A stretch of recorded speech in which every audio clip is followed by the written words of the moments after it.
हे दोस्तों, कैसे हो आप लोग।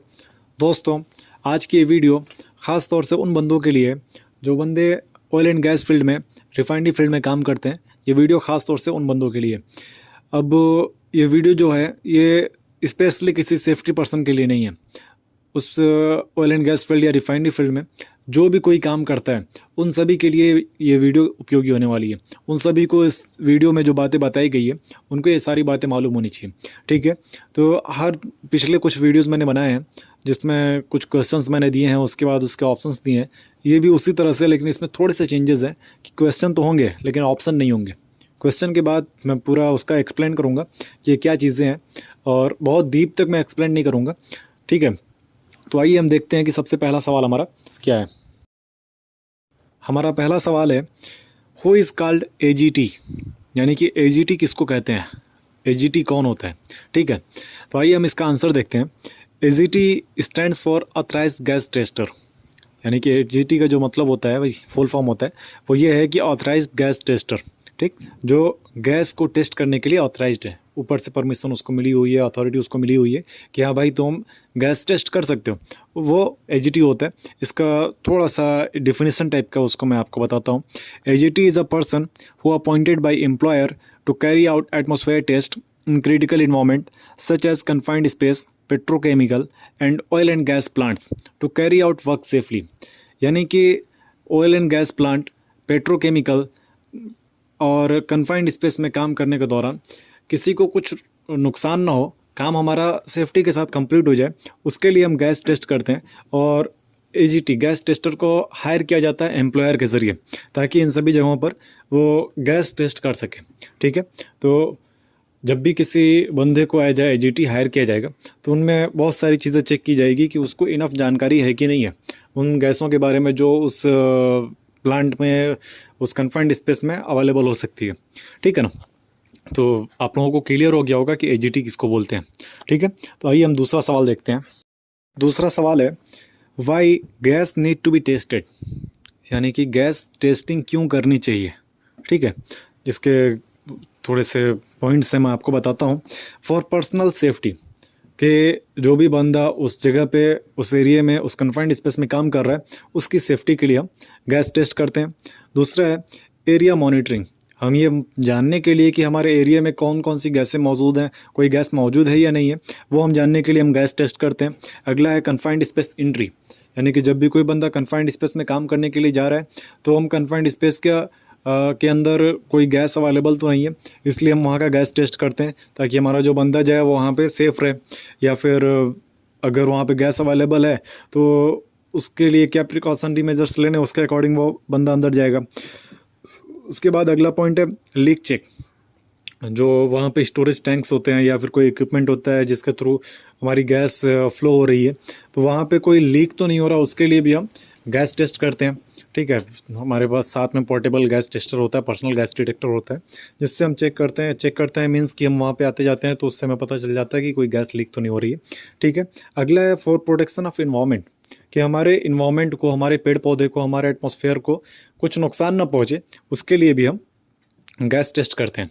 ओके, तो हमारा अगला सवाल है, what is the unit for measuring concentration of gas, यानी कि किसी गैस की जो मात्रा है उसको नापने की क्या इकाई होती है, उसको नापने के लिए किस इकाई का उपयोग किया जाता है। तो इसका आंसर होगा पीपीएम, यानी कि पार्ट्स पर मिलियन।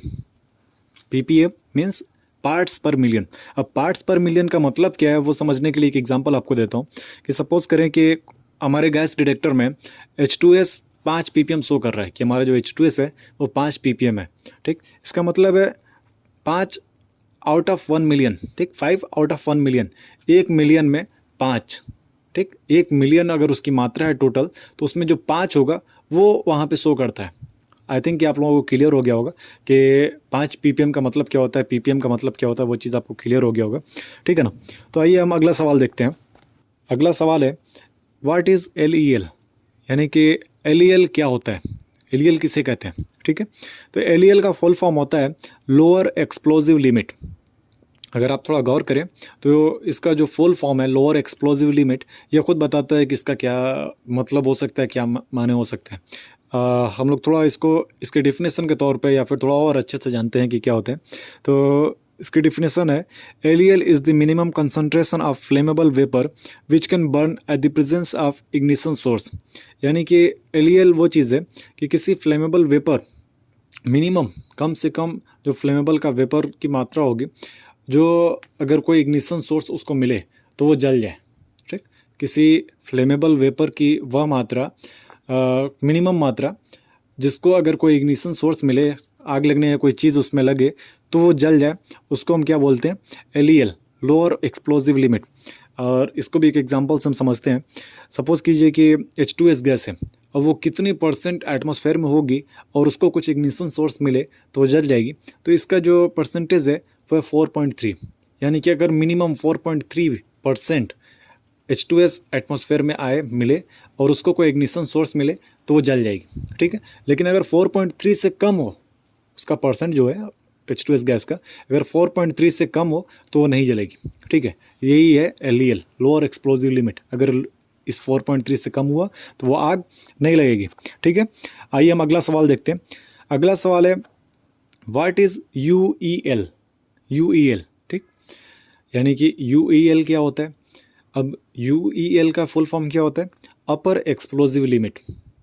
इसके भी फुल फॉर्म से आपको समझ में आ रहा होगा, जो बंदे जानते होंगे उनको तो बिल्कुल क्लियर हो जाता होगा कि अगर इसका फुल फॉर्म अगर सुन ले वो तो अपर एक्सप्लोजिव लिमिट। ठीक है, तो इसकी डिफिनेशन होगी, UEL is the maximum concentration of flammable vapour which can burn at the presence of ignition source. यानी कि किसी फ्लेमेबल वेपर की वह अधिकतम मात्रा, LEL में मिनिमम मात्रा थी और ये अधिकतम मात्रा, कि किसी फ्लेमेबल वेपर की वह अधिकतम मात्रा जिस पे आग लग जाए। यानी कि अगर उससे ज़्यादा हुई तो आग नहीं लगेगी, कोई इग्निशन सोर्स मिले तो आग लग जाए, अगर इससे ज़्यादा हुई तो उसमें आग नहीं लगेगी। तो फिर से हम एग्जाम्पल के तौर पे H2S गैस को ही लेते हैं, हाइड्रोजन सल्फाइड को ही लेते हैं, और इसकी जो मात्रा है वो है 46%। अगर H2S गैस 46% से 46% हो और उसमें इग्निशन सोर्स मिले तब तो वो जल जाएगी, लेकिन अगर उससे ज़्यादा हो तो उसमें आग नहीं लगेगी। ठीक है, तो उसमें आग नहीं लगेगी। अगला सवाल है, व्हाट इज़ फ्लेमेबिलिटी रेंज। यानी कि फ्लेमेबिलिटी रेंज किसको कहते हैं। ये सवाल का आंसर मैं आपको लोगों को नहीं बताने वाला, आप कमेंट करके हमें बताएं कि इसका क्या आंसर होता है, और अगर आपको पता नहीं होगा तो बताइएगा कमेंट करके मुझे वो भी। तो इस पे एक नया वीडियो बनाएंगे या फिर नए वीडियो में इसको ऐड कर देंगे, या फिर मैं आपको कमेंट करके इसका आंसर बता दूंगा कि क्या होता है। हालांकि मैं समझता हूँ कि ये ऐसा चीज़ है और ऊपर में इतना कुछ एक्सप्लेन किया है तो आप लोगों को बिल्कुल क्लियर हो गया होगा कि फ्लेमेबिलिटी रेंज भी किसको कहते हैं, ये चीज़ आपको क्लियर हो गई होगी। ठीक है ना, तो आज के लिए इतना ही, मिलते हैं नेक्स्ट वीडियो में, तब तक के लिए बाय बाय, थैंक यू।